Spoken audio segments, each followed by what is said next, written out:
Good evening, everyone. It is 6:30 exactly, so we can start with a little bit of housekeeping for sure. And welcome to the South Capitol Street Frederick Douglass Memorial Bridge Ward 8 project update. So if you are here for that meeting, you're in the right place. You're here for another meeting, don't leave us. Stay with us. We have some fun facts and fun information to tell you on the Frederick Douglass Memorial Bridge. So don't leave the room if you're not here for something else. Just kidding. Giving a few more minutes, but I do want to start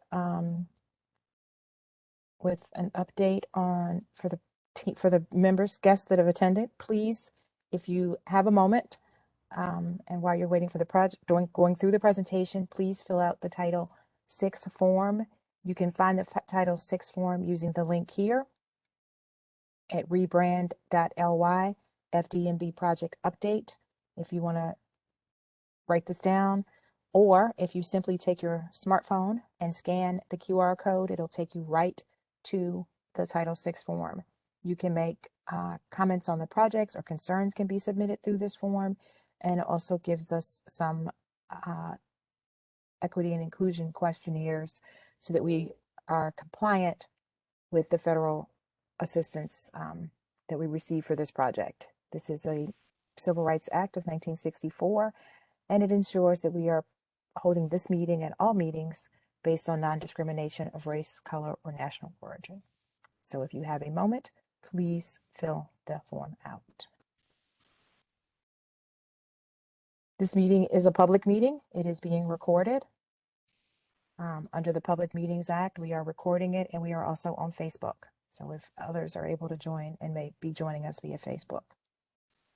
We would remind you that this is a presentation from the District Department of Transportation on the upcoming project.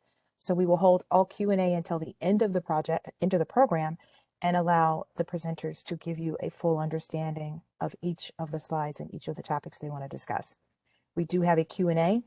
If you are on your computer and have not dialed in, you can use the Q&A is just here to the right of chat. Three dots will bring up the Q&A. You can simply type your question in. We will respond to the questions at the end of the presentation. Sorry, slides are a little slow.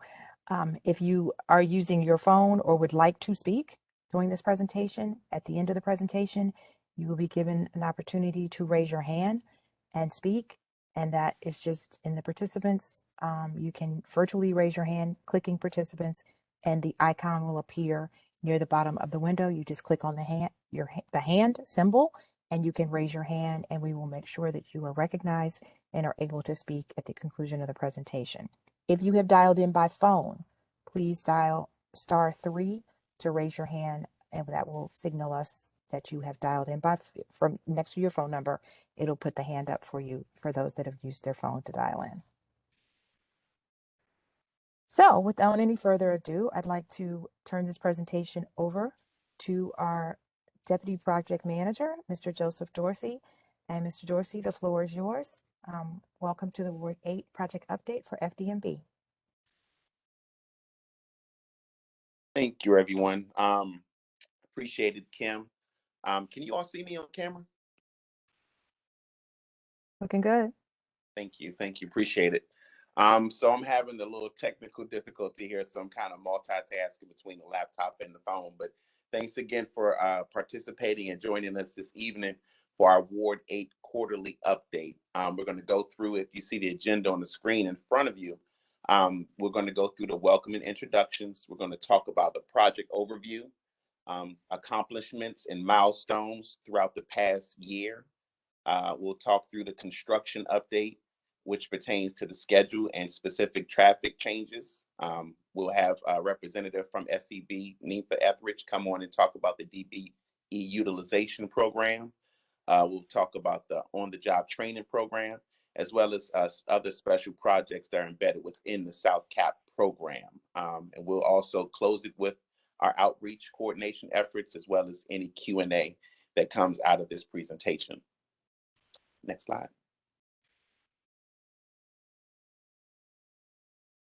All right, so what you see in front of you again are just the members of the team that we have here. Again, my name is Joseph Dorsey. I'm the Deputy Program Manager.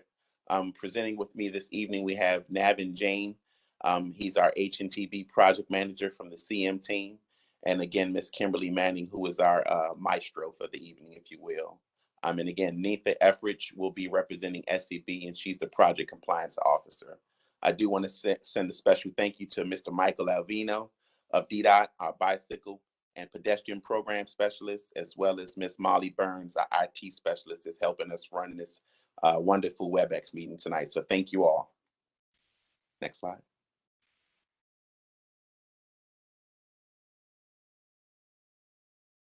Okay, real quickly, I'm going to talk through and I'm going to read about 30 seconds of this, our new DDOT equity statement.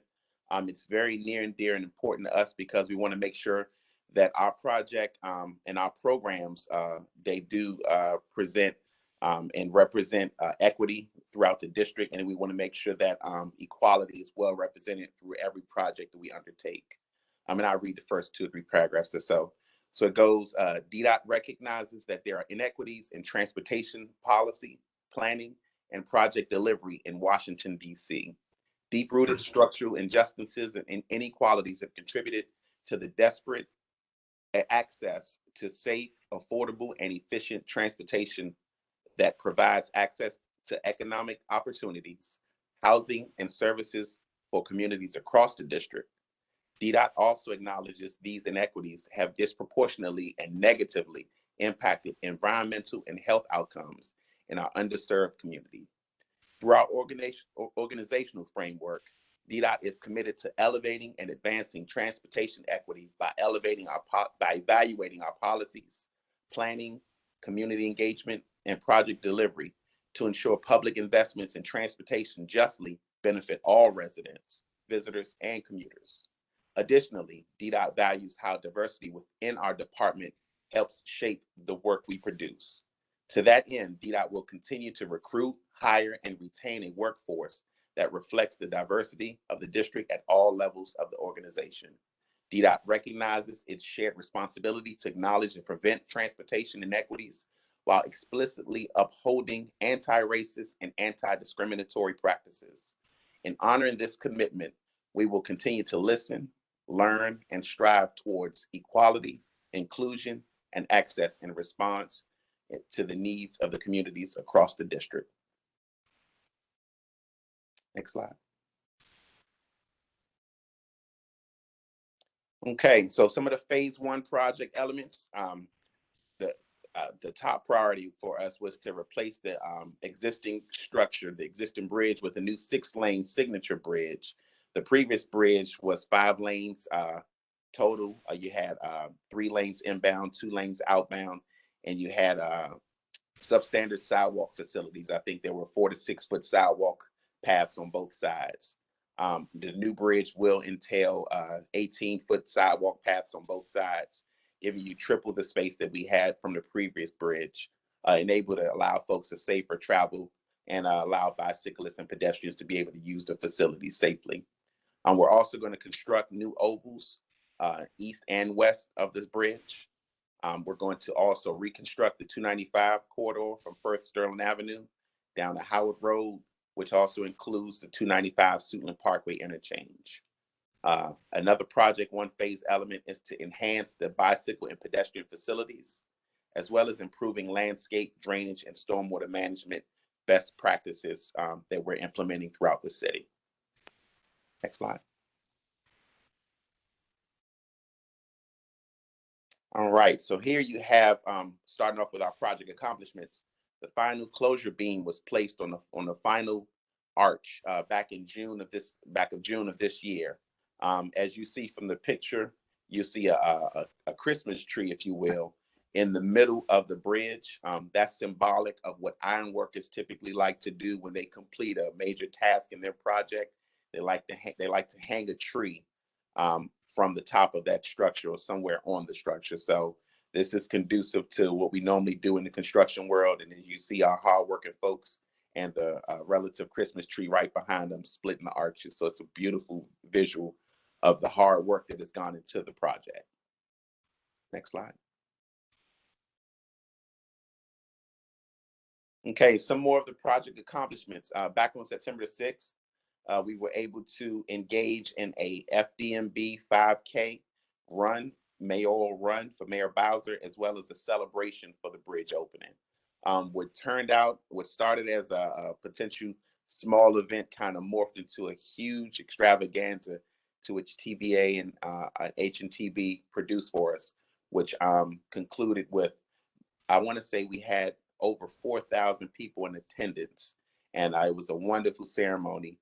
We were able to celebrate the actual bridge opening prior to allowing vehicular traffic onto the new bridge.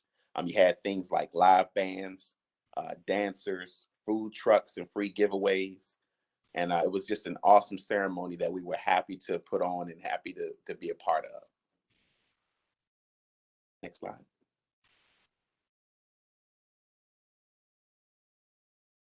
Okay, so for that particular weekend, so the 7th is when we did the actual ribbon cut, and that was on September 7th, about a little over 2 months ago. And we had Mayor Bowser come out, and she, Eleanor Holmes Norton, Congressman Steny Hoyer, Congresswoman Eleanor Holmes Norton were all there on hand to celebrate with us and enjoy the festivities. For those that don't know, Congresswoman Eleanor Holmes Norton and Congressman Steny Hoyer, they're two of the original advocates for the bridge, for the new bridge, in honor of Frederick Douglass. They were ones that fought Congress for funding to make sure that we were able to replace the old bridge with a new aesthetically pleasing bridge to grace our city with. So thanks again to the congressman and the congresswoman for their support and efforts in this endeavor. Next slide. Okay, some of the project accomplishments. A couple days after that, on 9/11, we were able to open the bridge to vehicular traffic, which was a big accomplishment. It took a lot of effort, a lot of man hours, a lot of time and effort to get to this point, but we're very proud, very happy of the product. There's still a lot of work to be done. We're about 90% complete, but the last 10% is going to take us about another 8 to 9 months with project closeout and completing the work on both the east and west ovals, as well as some landside work along 295. So there's still more work to come, but a majority of the work is done. And you'll see in the picture to the right and the left, the beautiful structure, both day and nighttime, of what exists today.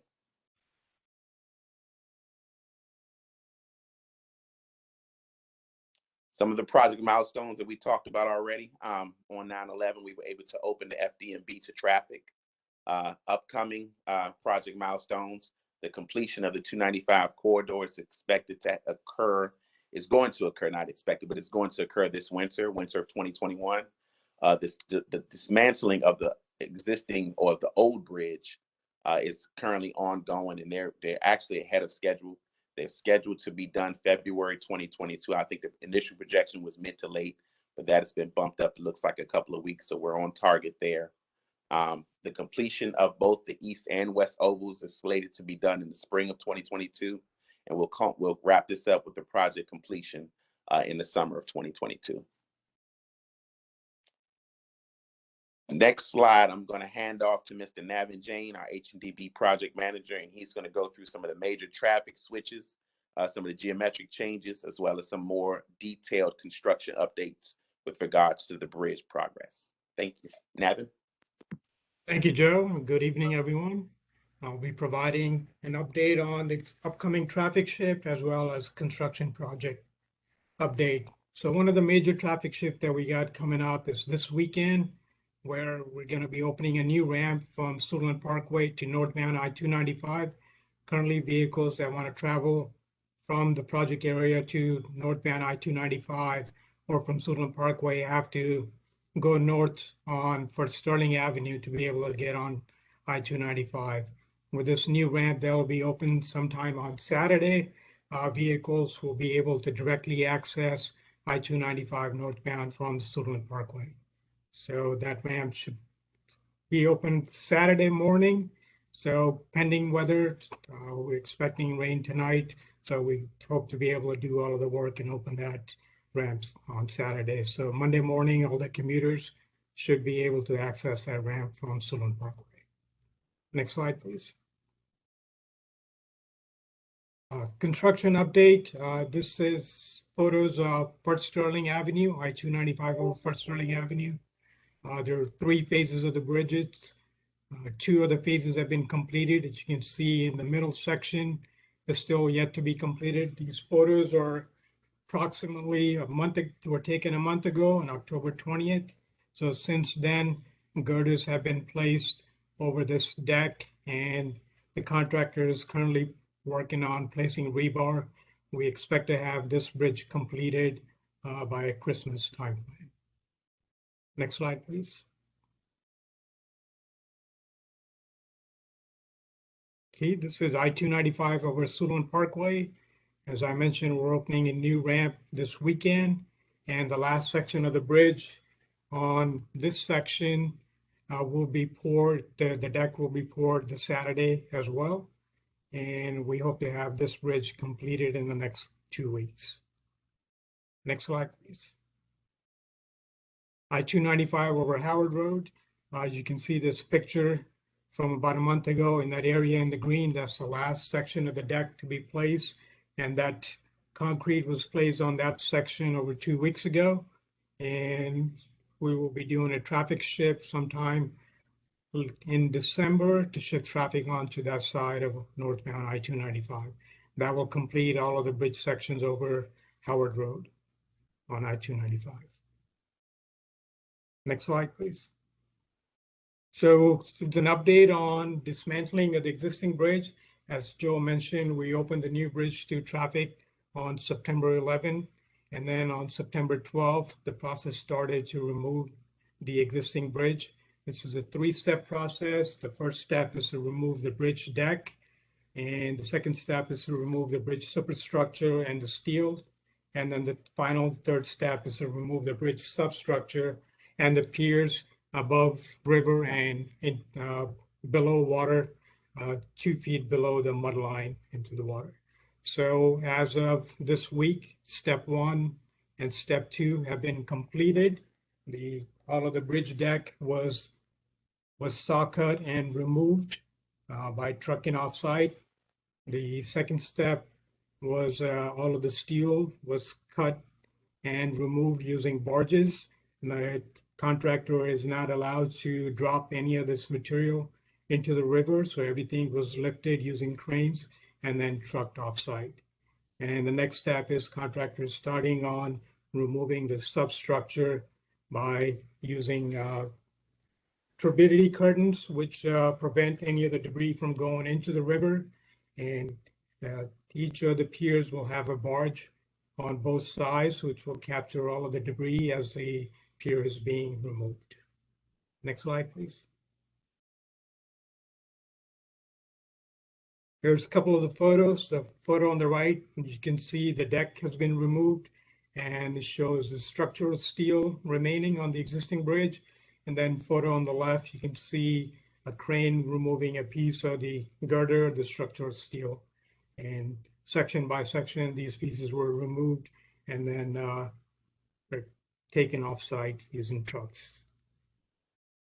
Next slide, please.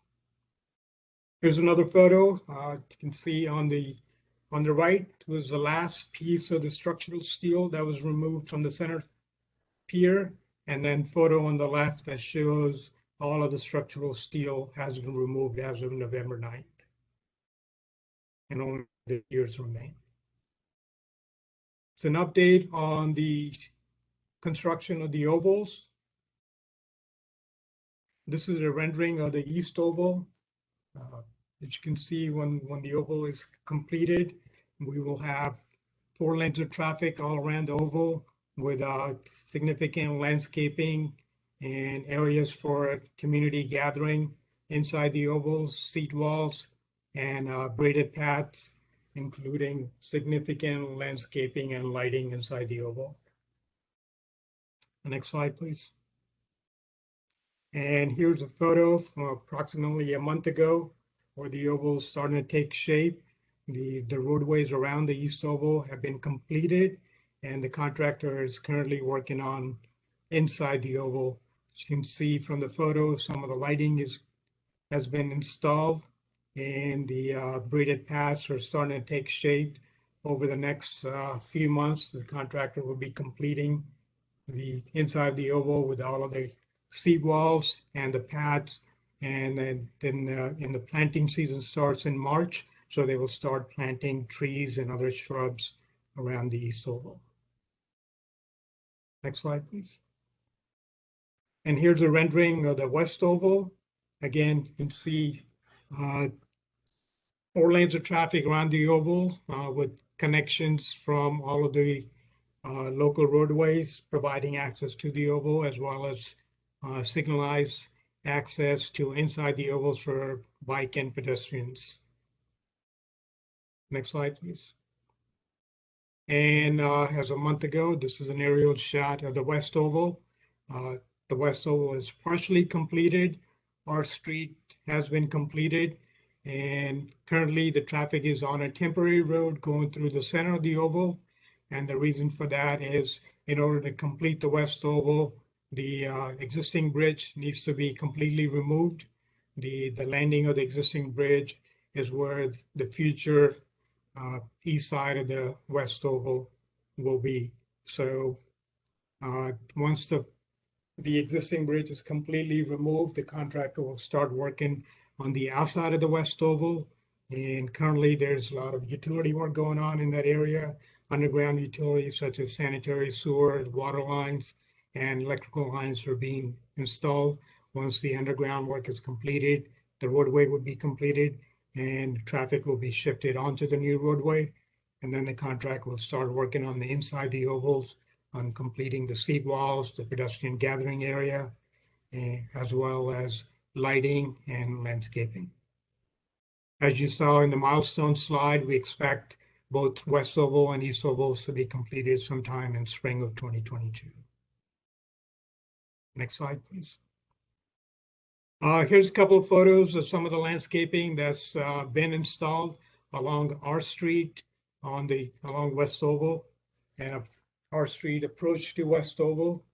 Since our street was completed, the contractor went ahead and installed some of the trees and the landscaping in this current planting season, which is still going on. The planting season goes through end of November, so this landscaping is in place. Next slide, please. So this slide shows some of the new bike and pedestrian facilities that we'll be providing as part of this project. Overall, we're adding about 0.6 miles of sidewalk, 2.8 miles of shared use path, as well as 1.1 mile of split use path, including 18-foot wide paths on both sides of the new Frederick Douglass Memorial Bridge project, which will be separated for bike and pedestrians, including 4 overlooks, really nice wide overlooks would provide great views of the Anacostia River and the riverbank to both sides of the river. Next slide, please. Again, this slide shows the various bike ped facilities being installed as part of this project. The cross section that you see is a split use path, typical cross section, which is 18-foot wide. Includes 8-foot wide path for pedestrians, as well as 5-foot bike lane in each direction, totaling 18 foot. So we will have new bicycle facilities connecting both to the east and the west ovals from Potomac Avenue, South Capitol Street, Q Street, and R Street to the West Oval, as well as Anacostia Drive, Suitland Parkway, and Howard Road to the East Oval. In addition to those bike ped facilities, from the existing FDMB bridge, we will have shared use path, which allow access to not only the East and West Oval, but also the Esplanades on the underside of the FDMB, which will allow additional pedestrian and community and gathering spaces. Next slide, please. And here's a rendering of the bridge overlooks that I mentioned. There's going to be 4 overlooks, 2 on each side of FDMB, providing vast views of Anacostia River and the riverbank. And we expect to have these overlooks open for pedestrians in sometime spring of 2022. Next slide, please. With that, I'm going to turn it over to Linfa Etheridge from South Capitol Bridge Builder. She's the compliance manager on the project. She'll be providing an update on the DBE utilization and on the job training programs. Linfa. Good evening, everyone. And on behalf of South Capitol Bridge Builders, thank you for taking the time to be with us this evening. Phase one, of course, had $441 million. On the design side, we were able to award that to 7DB. We were able to award that out to, I'm sorry, my notes. Went to the wrong page.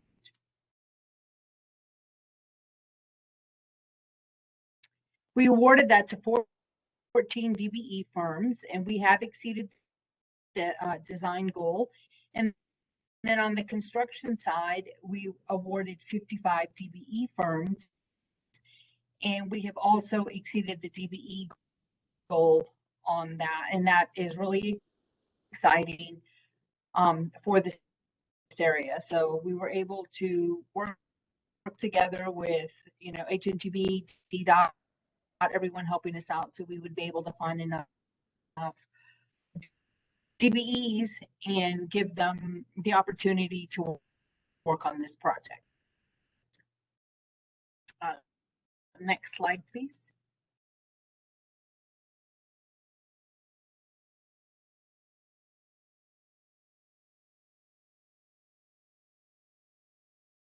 Nympha, we're having a bit of audio challenge. Next slide, please. Did she? On this project, we are We're having a bit of audio.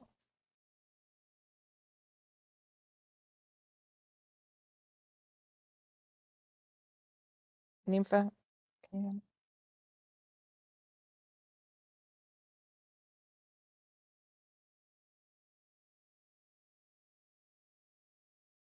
Are you able to hear me?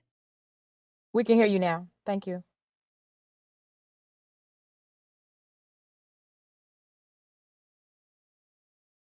Okay, yeah, I'm having a feedback on here.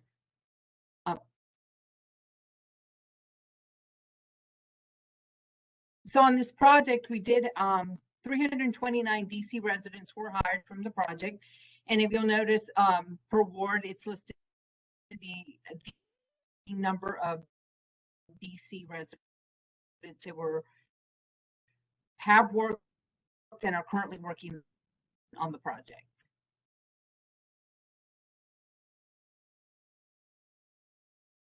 Thank you, Nympha. This project definitely is all about community outreach. We do outreach in a variety of ways, things like these meetings. We've done, I think this is our fourth set of meetings through the community. And of course, we attend ANC meetings, community meetings, civic association meetings, and other special interest groups. But we also go into the community and have installed 3 training programs on this project. Our first of, which is a repeat from something we did on the 11th Street Bridge, very successful there, was the construction management training program. Our most recent cohort 3 graduated 4 gentlemen, 3 men, 1 female. And at this point, we know that 3 of them have been given jobs. 2 are working on this project, and the 4th one is waiting to pass some certificate and industry training before they are offered a job. So this was a definitely a testament to the men and women that work on the project currently. Our contractor, our CM, and DDOT really got behind this as they have in past years. And we are very honored to have these folks working in the industry. So we have done 3 cohorts in the CMT training program with a graduation just 2 weeks ago. And we had a graduation at Busboy and Poets. We were very happy because we had to suspend during COVID in 2020. So we were delighted to be able to have a program and have such a successful program. Yesterday, we had visits from our Strive, is our Build a Bridge to the Future. Strive is our cohort, was in cohort 2, is a consortium with McKinley Technical High School. And yesterday, Ms. Paul gave a keynote speech to the Strive program.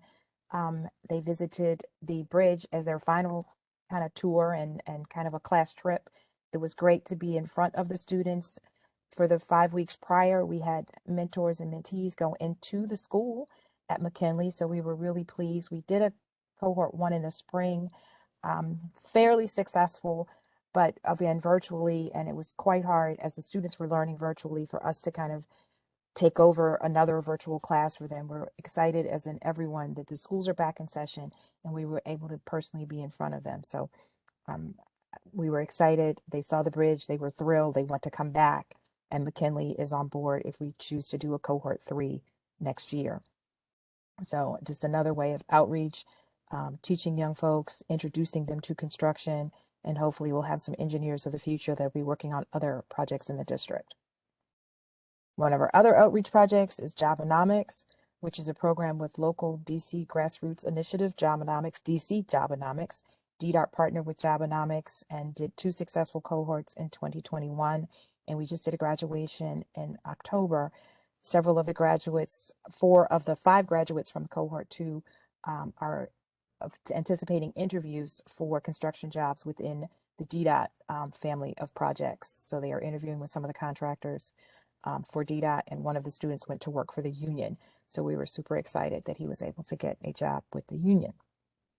Another way of giving back and teaching and exposing district residents to the industry. We use the motto, our team calls it building more than a bridge. We have been excited to participate with Brenda Richardson, who I see is on the call, since our inception of this project, handing toys out in the community. We built on that every year. Our 2021 is not completed, as we will begin again for toys with ACC and PSA 702, as well as the Eagle Tree School in Ward 6. So we do give back to our partners and friends in both Ward 6 and 8. And we will continue this until we are complete. We are leaving more than just a bridge here. We continue to do outreach in both Wards 6 and 8. We attend A&C meetings with our partners from SCB. Of course, our website is very live and active. Please visit the website for updates on the progress newsletter. The hotline, if you choose not to be on the internet, is active. Social media is always our best friend. And as I mentioned, we have some upcoming events, which will include some gift drives for ACC, Eagle, and the Police Academy, Police Area 702. So that concludes our program. Again, I'd like to remind everyone the Title VI form is a way of us understanding what you need and if this meeting worked for you. So please, if you can take a screenshot or visit the website here. I would like to open it up to questions and turn it back over to our engineers. And thank you all for participating in the Ward 8 update.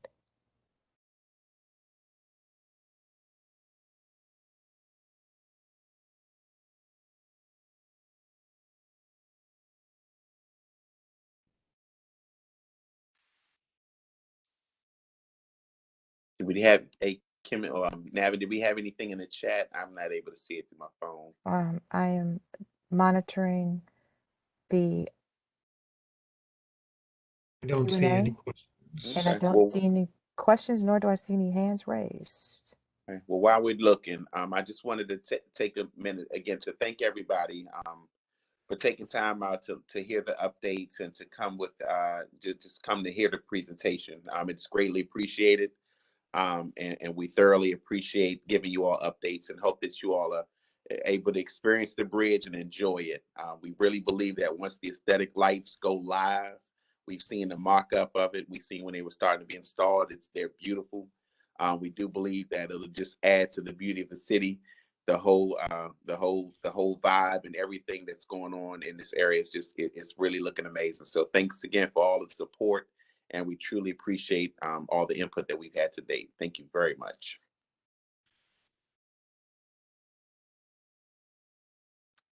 I'll do one final call. We're ending with plenty of time for questions if anyone has any, but I don't see anything in the Q&A. I don't Do they see have hands. access to our email addresses or how to get in contact with us? Absolutely. Okay. I'll go back here, please. Visit us on our website, or for information, questions, or concerns, it's info@newfrederickdouglassbridge.com. I think I see a lot of names that I know. If you have any questions or concerns, please reach out. I hope this was informative for everyone. It was informative for me. I thank the engineers as always. Our team is amazing here. Thank you, and likewise, appreciate the community engagement team. Thanks again to Michael Alvino, Molly Burns, and Miss Alberta Paul, our DDOT staff, for always assisting and helping out and jumping on to be a part of the program. We appreciate your efforts. I think we're done. Thank you, everyone. I think we Thank got you. a question. Uh-oh. We got one. Somebody raised their hand.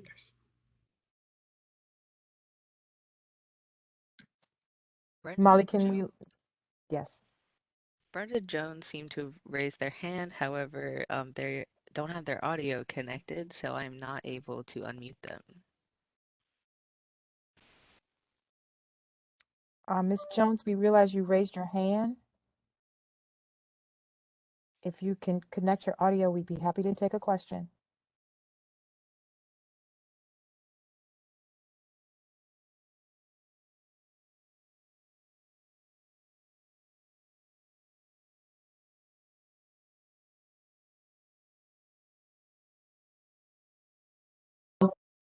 Hello.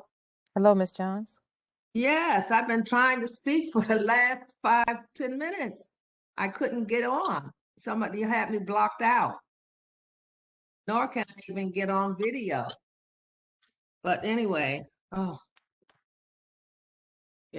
everybody hear me? Absolutely. everybody- We Ma'am. apologize. And Still here? glad Am you're I here. the only resident, or? No, there are residents here. I was just looking at the participants and I didn't see anybody else under attendance but me, attendees rather than me. Whew, this is heavy. I tell you, glad to know that we're almost at the end. It's almost at the end.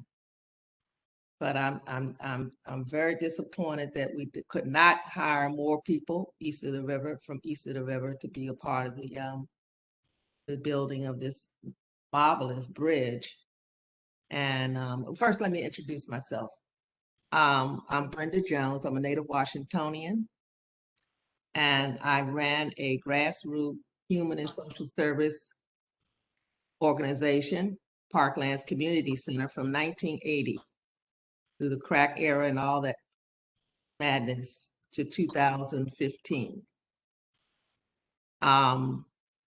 It's heartbreaking to see all this wonderful development going on and see that the Oval itself doesn't seem to be taking in consideration the families in Ward 8 activities. I do want to know, is that what I just saw, the drawing, is that final? The drawing that you saw, the rendering, the drawings the are East final. Yes, Oval. ma'am. Okay. Yes, ma'am. Okay. I know I submitted some suggestions. I'm not sure. It's hard. Let me just say another thing. It would have really been great because this really appeared like this was a staff meeting presentation. Not something for the residents. You're showing me pictures of construction, and I mean that's all it looks just like bungle jungle of of concrete and iron and so forth. It just wasn't clear. It would have been better if I could have seen pictures and showing what was there, what it's supposed to look like, and then where you all were as far as the development part of it. Also, I wanted to know who were the unidentified hirings. There was 21 of them. The young lady that her sound was kind of messed up. If you can tell me how is that unidentified?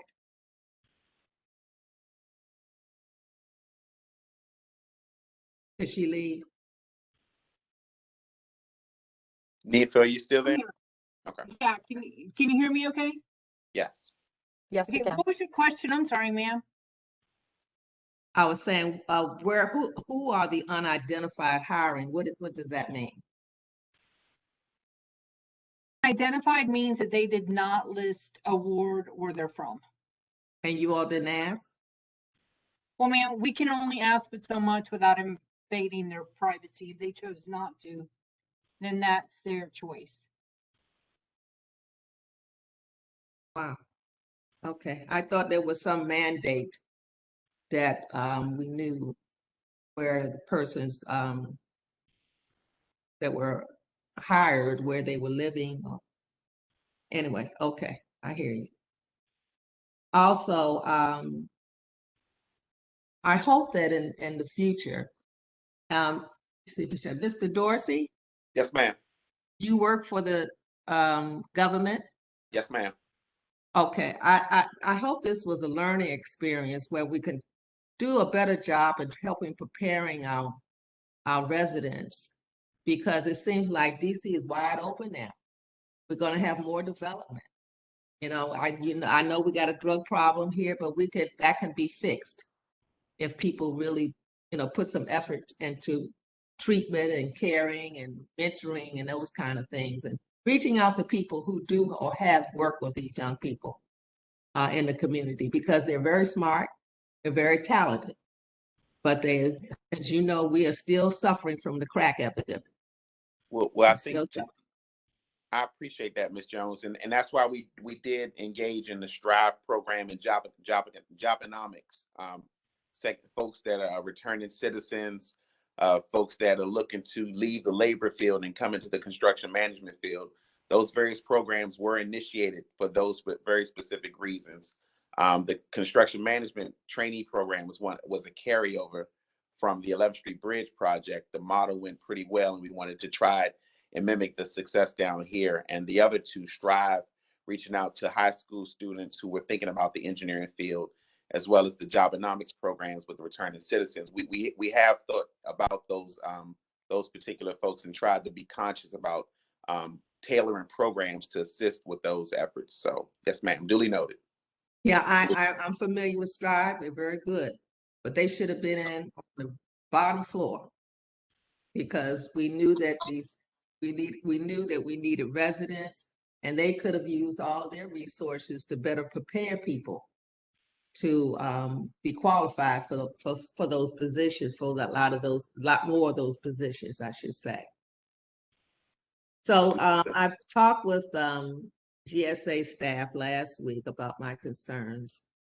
So I'm not going to go into that. I'm quite sure you all, hopefully they've given you all the information.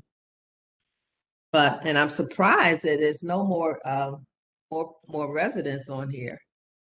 I'm not sure what's going on. And no, I did not attend the I guess ribbon cutting on September 7th. I was out of the country at that time. And it was kind of it sounded like it was the last minute of when they were going to actually do it. So that's why I wasn't there. I would have been there if I was here. We're going to have another for the formal dedication of the bridge. We're going to do another event in the summer. So we'll definitely, once we get the schedule from the contractor, we'll definitely share it at our next update meeting, probably March time frame, and then we'll be able to have a more definitive date as to when we expect that potential that celebration to occur. Okay. Is it possible for me to get a copy of the East Oval drawings? And you said it's already approved, right? Correct. Absolutely. I will make this entire presentation available online. I don't need it, because it was just a jumble bungle to me. I mean, it was just all those, it wasn't clear. I just need to see this. If you can send that to me, I appreciate it. Absolutely. All right. That's all I have to say. And I know I'm missing some things, and I know others have some concerns or not concerns, just something to add to it. I'm not sure why they're not here. I do see Brenda Richardson. We have a few hands raised, so Oh, I didn't we see have- it. Brenda? Brenda Richardson is here? There? yes, yes, and we'll hear from Miss Richardson Okay, fine. momentarily. Oh, As soon as you, I'm through. I no, didn't, no, you take your time. no, that's all I have to say. I want to hear some other thoughts. Okay.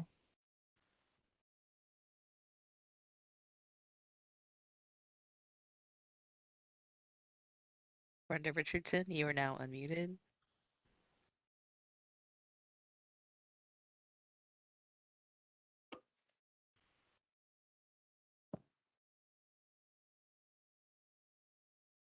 Miss Richardson, you have a comment?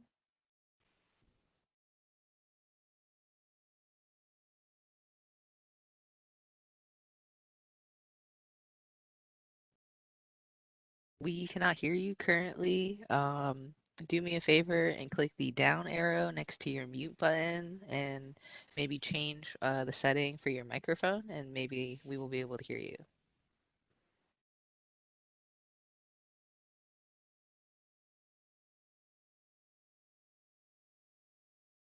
Can you hear me now?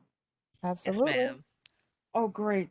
You guys, this format is so difficult. I'm an old lady. Can you make it easier the next time? Um, this is Brenda Richardson. I wanted to follow up on what Brenda Jones said. I was curious about the unidentified folks as well. And just for reference, you can always tell where folks live by their zip codes without asking them. Because I was curious as to who those unidentified 21 people were as well. So I'd be curious to know if you looked at their zip codes, if that would give you a better idea of what wards those folks were in. And then secondly, about the oval, when will DDOT release the oval to DPR?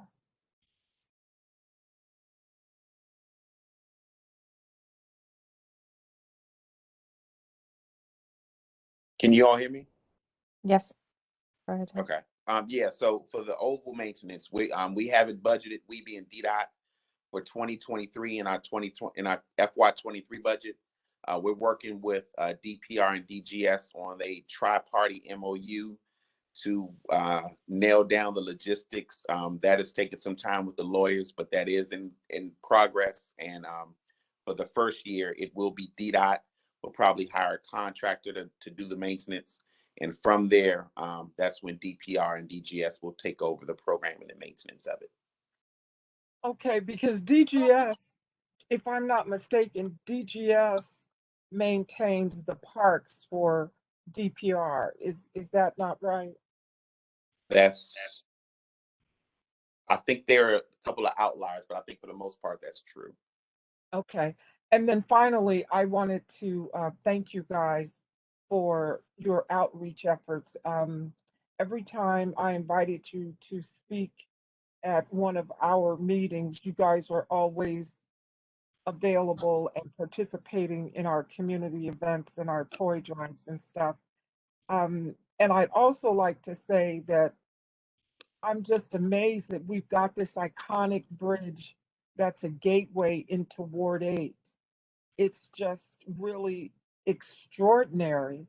And I'm just so grateful that I was able to be a part of this. Every time I drive across that bridge, it just it reminds me how wonderful it is to be a resident of the District of Columbia, but more importantly, a resident of Ward 8. Because when you talk about equity, this bridge has helped to create that. And then finally, I see that the district government is starting these equity conversations. So Mr. Dorsey, I hope that as you guys um, promote equity, it's one thing to talk about it, it's something else to do something about it. So I'm happy to see that you guys are looking at equity and making sure that those of us that are disfavored are showered with favor for a change. The presentation was great. Thank you. Thank you, Ms. Richardson. We appreciate that feedback. Appreciate your enthusiasm as well. We'll definitely, under Director Lott, we definitely want to continue to push forward our narrative of Vision Zero and equity. And we want to make sure that, you know, as the city transforms, we transform with it, and we're able to progress through these times. So we thank you for that feedback. I have another hand raised. The attendee is MC. Can you hear me? Yes. Yes. Good evening. Fantastic. Good evening. Thank you so much for having this. And it looks like a fantastic project, and it looks like it's really ready, you know, moving towards completion. And I think it's great that, you know, there have been very few hiccups in the motor vehicle traffic that goes across the bridge during these times. So that's really been great. However, I'm a little bit concerned with the, you know, this was all about connecting communities at one point, you know, and I have to say for years, plural, there have been disruptions to pedestrian and other bicycles going across the bridge. Pardon me. And, you know, with things like Vision Zero in mind, I mean, these have been really horrendous years for people who are traversing the bridge by foot, bicycle, or scooter, or anything else. And I just want to know, it seems like another half a year or more before this is really going to be finished. And I'm sort of curious is with this idea of connecting communities and everything, why it is that there was not more attention paid. Obviously, there's been very little disruption in motor vehicle traffic at all, but there's been a huge disruption in pedestrian and other traffic. And why wasn't this more to the forefront? Well, the contractor, SEB, we had contract clauses that they had to maintain access, pedestrian access throughout the corridor. There were instances where, yeah, there were, you know, like we have lane closures. There were times that we had to close segments of the trail for particular phase construction, but we wanted to, we made sure that there were detour routes embedded within the corridor so that folks were able to traverse through the project. So any I guess delays that you may experienced or unsafe conditions, we definitely apologize for. We do our daily walks to make sure that the contractor is compliant. And if not, they are issued NCRs, non-conformance reports, which typically comes with a fine levied against them if they're not compliant to the contract. So, but we do appreciate that feedback. And we're definitely going to keep working to make sure that we do make sure that there's connectivity and safe passage for our pedestrians and our bicyclists. We know what, you know, we have Audi Field and the Nat Stadium on one side, and on the other side we have a beautiful park in Anacostia Park, and another trail segment that folks like to connect to. So we want to make sure that we keep those open, and hopefully where we are in construction, you'll feel less of an impact. We are still working through some of the signal timing modifications to make sure that we have free flow for pedestrians through certain parts of the project, but you know, just bear with us through the next couple months, and we promise we'll make it right for you. Well, I appreciate that, and I appreciate everything you've done to make it safe. It still is fairly unsafe, and many more crossings. That's my question is why wasn't it more of a priority? The motor vehicle traffic has hardly been affected.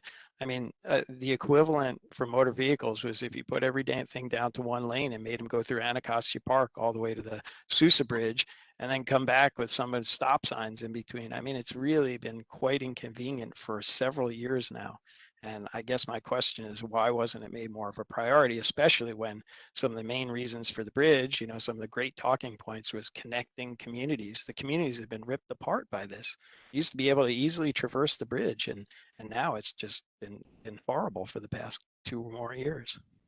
Yeah, we have made it a priority, and you know, with construction, you know, we do have we have to we have closures that we just have to in order to phase construction, we have to be able to move the material and the equipment around. So that is the unfortunate part of construction. But you know, again, we do take safety as a huge priority. And if you've had any specific issues like you mentioned, you know, we had a couple on the call yesterday where we take back to our roadway, our traffic engineers, and we work through these issues. So anything specific that you see come up, you know, you talk about the I guess the connections at the interchanges there, or the side streets and things that we may have, and we're going to continue to work through those. So we do apologize for the inconvenience, but you know, with construction, there is a bit of the delay, and I'm not finding the right word, but a disruption of service, if you will. And I appreciate that there is. I just think there was much less of a disruption for the motor vehicle traffic than there was for the pedestrians. Pedestrians had to traverse, you know, 3 times as many crossings, you know, delays that way, dangerous situations where the motorists who are not formed very well or just driving crazy were, you know, really overstepping where you sent the, you know, you're sending the pedestrians across there. And I think this was really not made a priority. You know, I think, you know, a crossing certainly by Nats Park, if you wanted to come across the bridge and walk down the Potomac Overlook there, or the Anacostia Overlook rather, you had to go and you had to cross Potomac Avenue, you had to cross South Capitol Street, you had to cross Potomac Avenue again to get back. It takes a lot of time. You have to wait for all those light crossings, which are fairly long.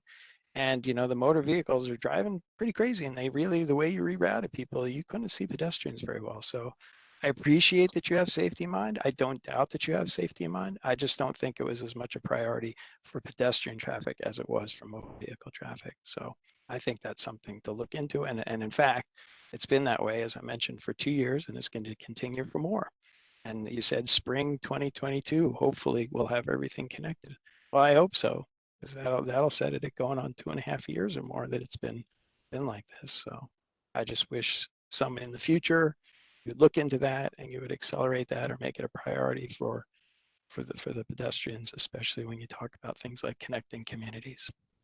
Thank you. Understood. Thank you for your comment. Understood.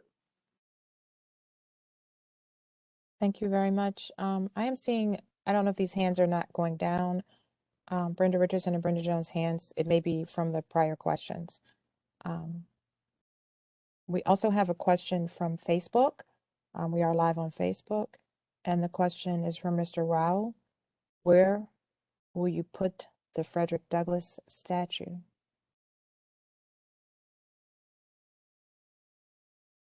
Navin, did you want to take that one? We don't have a statue. Sure. So currently, I don't believe there are plans to install a statue, but we will have plaques with Frederick Douglass quotes and renderings of Frederick Douglass images etched on steel plates, which will be placed on each of the overlook. Kim, can you bring up the slide with the overlooks, please? Absolutely.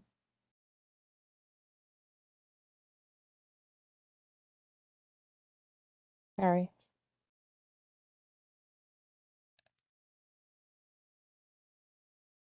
There you go.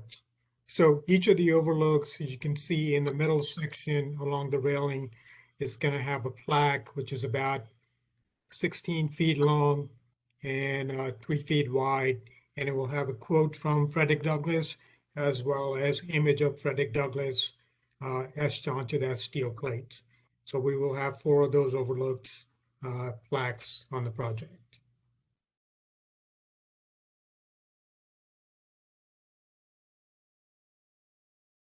Thank That you. answers your question.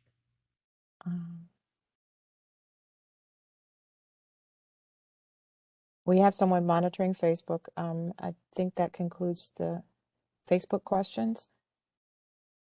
And I'm not, so there are a few ways to communicate with us on this.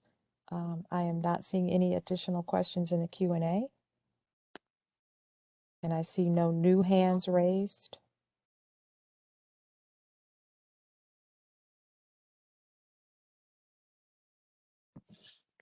So this concludes our Ward 8 update.